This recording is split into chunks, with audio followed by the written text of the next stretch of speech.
Hello everyone, आज है 20 अगस्त और आज इस वीडियो में हम बात करने जा रहे हैं वोडाफोन आइडिया के बारे में। देखिए, काफी ज्यादा ये शेयर चर्चा में रहा है। 3 रुपए से उछल कर 12 रुपए तक की हमने इसकी जर्नी देखी, लेकिन 12 रुपए से 8-9 रुपए तक वापस शेयर के टूटने की जो सिचुएशन है वो भी हमारे सामने है। इस वीडियो में हम बातचीत करेंगे कि शेयर जब आज 8.5 रुपए के आसपास ट्रेड कर रहा है तो खरीदारी करने का सही मौका यहाँ पर है कि नहीं। तो देखिए, वीडियो को मैं शुरू करूं उससे पहले अगर आपने अभी तक चैनल को सब्सक्राइब नहीं किया है तो प्लीज अभी इसे सब्सक्राइब कर लीजिए, क्योंकि आगे भी बहुत सारे वीडियोस हैं जो आपको काफी ज्यादा हेल्प करेंगे। तो चलिए शुरू करते हैं। तो जैसे कि आप देख सकते हैं कि वोडाफोन आइडिया अभी 8.5 रुपए के आसपास ट्रेड कर रहा है। पिछले एक महीने की हम बात करें तो पिछले एक महीने में वोडाफोन आइडिया में 5.5 से 6% की गिरावट है। देखिए, पिछला जो पूरा एक महीना था, अगर मैं आपको बता दूं तो पिछला पूरा जो एक महीना था उसमें मार्केट में काफी बढ़िया रैली हमें देखने को मिली है।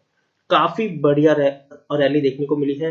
स्मॉल कैप और मिड कैप शेयर ने काफी बढ़िया परफॉर्मेंस दिखाया है। बहुत सारे शेयर्स ऐसे हैं जिसमें आपको 25 से 30% की तेजी देखने को मिली है। बहुत सारे शेयर्स ऐसे हैं और वहां पर इस तेजी का फायदा वोडाफोन आइडिया को नहीं मिला।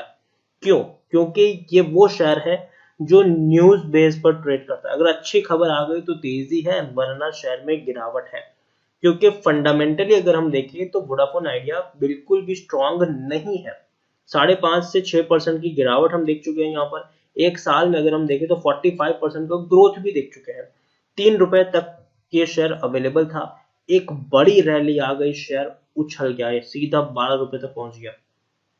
लेकिन बाद में क्या हुआ, जब सुप्रीम कोर्ट में हियरिंग चली इनकी और सुप्रीम कोर्ट ने सीधा सीधा कहा कि देखो, कोई रिकैलकुलेशन नहीं होगी, आपको 50,000 करोड़ जो रिमेनिंग है वो आपको चुकाने ही चुकाने हैं। तो शेयर के ऊपर प्रेशर बनना शुरू हुआ और उसके बाद और भी कई सारी चीजें सामने आई। सुप्रीम कोर्ट में कई सारी हियरिंग हुई, उसके बाद सुप्रीम कोर्ट ने गारंटी मांगी, बैंक गारंटी मांगी यहाँ पर, और वोडाफोन आइडिया को देने के लिए सक्षम भी नहीं है।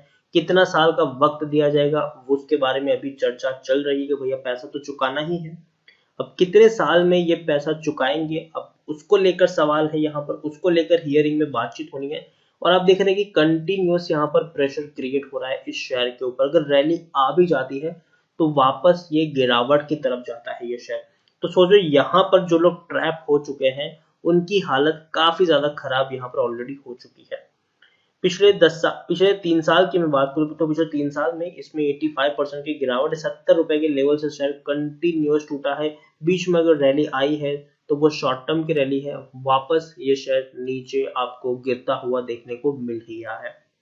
लार्ज कैप शेयर है ये, 25,000 करोड़ के आसपास का मार्केट है। मार्केट कैप है इसका। टेलीकॉम सेक्टर से जुड़ी हुई बहुत ही दमदार कंपनी है। एनएसई में देखें तो 15 करोड़ के आसपास का इसका वॉल्यूम ट्रेड देखने को मिल रहा है। शेयर होल्डिंग की मैं बात करूं तो प्रमोटर के पास 18.48% की होल्डिंग है। और जून क्वार्टर में ये जो तेजी आई थी ना, तो इसका फायदा किसने उठाया? इसका जो सबसे ज्यादा फायदा उठाया है वो फंड हाउसेस ने उठाया है।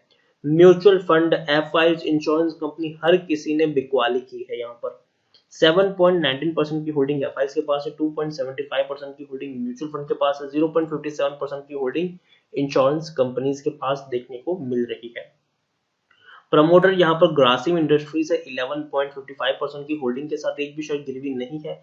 30 म्यूचुअल फंड स्कीम का यहाँ पर पैसा लगा है। 210 जितने एफआईज ने भी अपना पैसा लगाया है। हाईएस्ट पब्लिक शेयर होल्डर में कोई बड़ा नाम नहीं है। इंडिविजुअल इन्वेस्टर होल्डिंग 11.53% है। आखिरी बार डिविडेंड 2016 में पे किया था। सुप्रीम कोर्ट में कई ज्यादा हियरिंग इनकी हो चुकी है और हर हियरिंग में नेक्स्ट हियरिंग के ऊपर बात चली जाती है। और सुप्रीम कोर्ट ने खुद माना है कि उनको चिंता है कि भैया अगर आईबीसी प्रोसेस में जाएंगे तो जो पूरा एजीआर है वो सीधा वाइप्ड आउट हो जाएगा। अगर कंपनी दिवालिया कोड की प्रोसेस में जाती है तो कोई पैसा रिकवर नहीं होना है इन कंपनियों का। यहाँ पर वोडाफोन आइडिया के बारे में अगर हम देखें तो टेक्निकल रेटिंग अभी इनकी न्यूट्रल है, क्योंकि न्यूज बेस पर ट्रेड कर रहा है। अगर वक्त मिल जाता है 20 साल का पैसा चुकाने के लिए तो अगेन आपको यहाँ पर एक स्पाइक देखने को मिलेगी, लेकिन अगर वक्त नहीं मिलता है तो शेयर में गिरावट ही आपको देखने को मिलेगी। यहाँ पर मैं देखूं तो according to Money Control user 89% लोग खरीदने की सलाह दे, 5% लोग होल्ड करने की बात है, मतलब 94% लोगों का यहाँ पर पॉजिटिव व्यू है, जो वाकई में शॉकिंग है। 94% लोगों का यहाँ पर पॉजिटिव व्यू है, 6% लोगों का यहाँ पर बेचने की सलाह है। अगर वोडाफोन आइडिया के बारे में मैं बात करूं तो आप देखिए हर क्वार्टर में इसने सिर्फ और सिर्फ नुकसान कमाया है, नुकसान ही हुआ है इनको हर क्वार्टर में। जून 2020 के क्वार्टर में इस कंपनी को 25,550 करोड़ के आसपास का लॉस हुआ है। मार्च 2020 में 11,711 करोड़ का लॉस हुआ है। दिसंबर 2019 में 6,540 करोड़ के आसपास का लॉस है। सितंबर 2019 में 50,000 करोड़ से भी ज्यादा का लॉस है। उससे पहले के क्वार्टर्स में हर क्वार्टर में आपको 5-5 हजार करोड़ के लॉस देखने को मिल जाते थे। तो सुप्रीम कोर्ट ने खुद पूछा भी था इसको कि भैया आपका मैनेजमेंट कैसा है, कंपनी चला कौन रहा है, इतने सारे लॉसेस के बाद भी कंपनी चल कैसे रही है। ये बात सुप्रीम कोर्ट ने भी इनको पूछी थी, हियरिंग के दौरान उन्होंने ये सारी चीजें इनको पूछा भी था। और आप देखिए एफआईज अपनी होल्डिंग को गिरा रहे हैं। 16% की होल्डिंग जो थी आज वो 7% तक पहुंच चुकी है। म्यूचुअल फंड भी अपनी होल्डिंग को कंटिन्यूसली यहाँ पर गिराने की कोशिश कर रहे हैं। इंश्योरेंस कंपनी जितने शेयर है और भी उन्होंने होल्डिंग गिरा दी। 1.36% की जो होल्डिंग थी आज वो उनके पास होल्डिंग ज्यादा देखने को नहीं मिल रही है, 0.57% की होल्डिंग ही है। तो हर कोई यहाँ पर बेचने की कगार पर है, हर किसी ने बेचा है शेयर्स को, क्योंकि अगर हम यहाँ पर फ्यूचर की बात करें, देखो मैं ये नहीं कह रहा हूँ कि वोडाफोन इंडिया एक बुरी कंपनी, जी नहीं, एक अच्छी कंपनी है, एक दमदार कंपनी हुआ करती थी। लेकिन दिक्कत यहाँ पर ये हो गई कि इतना ज्यादा कर्जा चढ़ गया कि कर्जे के बोझ के तले ये कंपनी बर्बाद होने के कगार पर पहुंच चुकी है। और दूसरी बात, कंपनी के पास उतना पैसा नहीं है कि और बड़ा निवेश अब ये यहाँ पर कर पाए। और इनके जो कंपिटिटर्स हैं, चाहे वो जियो हो या फिर एयरटेल हो, उन दोनों के पास तगड़ा लिक्विडिटी कैश है।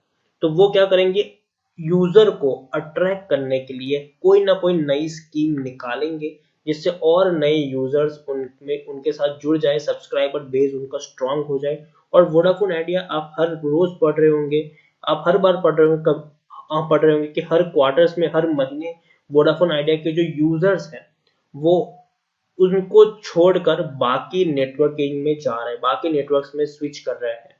तो कहीं ना कहीं ये भी एक बहुत ही नेगेटिव पॉइंट है वोडाफोन आइडिया के लिए कि यूजर जो है वो अब इनकी सर्विसेज को छोड़कर बाकी जगह जा रहे हैं, क्योंकि बाकी नेटवर्क्स उनको सिर्फ उन सर्विसेज के अलावा कुछ एडिशनल चीजें भी प्रोवाइड करवाते हैं, एंटरटेनमेंट को लेकर। तो उसी के चलते वोडाफोन आइडिया के जो यूजर बेस है वो कम हो रहा है और बाकी नेटवर्क का यूजर बेस है तो वो इंक्रीज हो रहा है।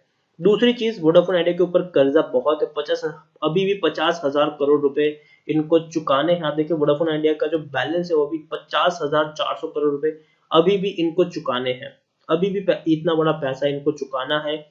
तो कहीं ना कहीं वोडाफोन आइडिया इस सिचुएशन में है ही नहीं कि पैसा चुका पाए। दूसरी तरफ पैसा चुकाना है, एक और तरफ इनको पैसा चुकाना है, और दूसरी तरफ अगर हम देखें तो यूजर को अट्रैक्ट करने के लिए उनको सर्विसेज भी देनी है जिसके लिए भी खर्चा लगता है। तो दोनों ही सूरतों में वोडाफोन आइडिया के लिए बहुत ही मुश्किल है। लॉन्ग रन की अगर मैं बात करूं तो बहुत ही मुश्किल है। शॉर्ट टर्म में ऑपरेटर यहाँ पर खेल लेंगे, न्यूज के बेस पर शेयर आपको ऊपर और नीचे ट्रेड करता हुआ देखने को मिल जाएगा। लेकिन अगर मैं लॉन्ग रन की बात करूं तो मुझे वोडाफोन आइडिया का जो फ्यूचर है वो काफी अच्छा नहीं लग रहा है। मुझे लगता है कि शेयर में अभी भी काफी ज्यादा प्रेशर क्रिएट होगा, अभी भी काफी ज्यादा शेयर में आपको गिरावट देखने को मिलेगी। अगर शेयर में तेजी आ भी गई तो मुझे लगता है कि वो शॉर्ट टर्म की रैली होगी, लॉन्ग टर्म में ये शेयर वापस आपको नीचे टूटता हुआ ही देखने को मिल जाएगा। तो मैं यही कहूंगा कि वोडाफोन आइडिया, आप सोचे कि पिछले एक महीने में जब इतना अच्छा मौका था, मार्केट इतना अच्छा मूव कर रहा था, वहां पर वोडाफोन आइडिया मार्केट के साथ चलने में नाकामयाब रहा है। उसके कंपेयर में बाकी जो शेयर्स थे उसने काफी अच्छा रिटर्न कमा कर दिया भी है।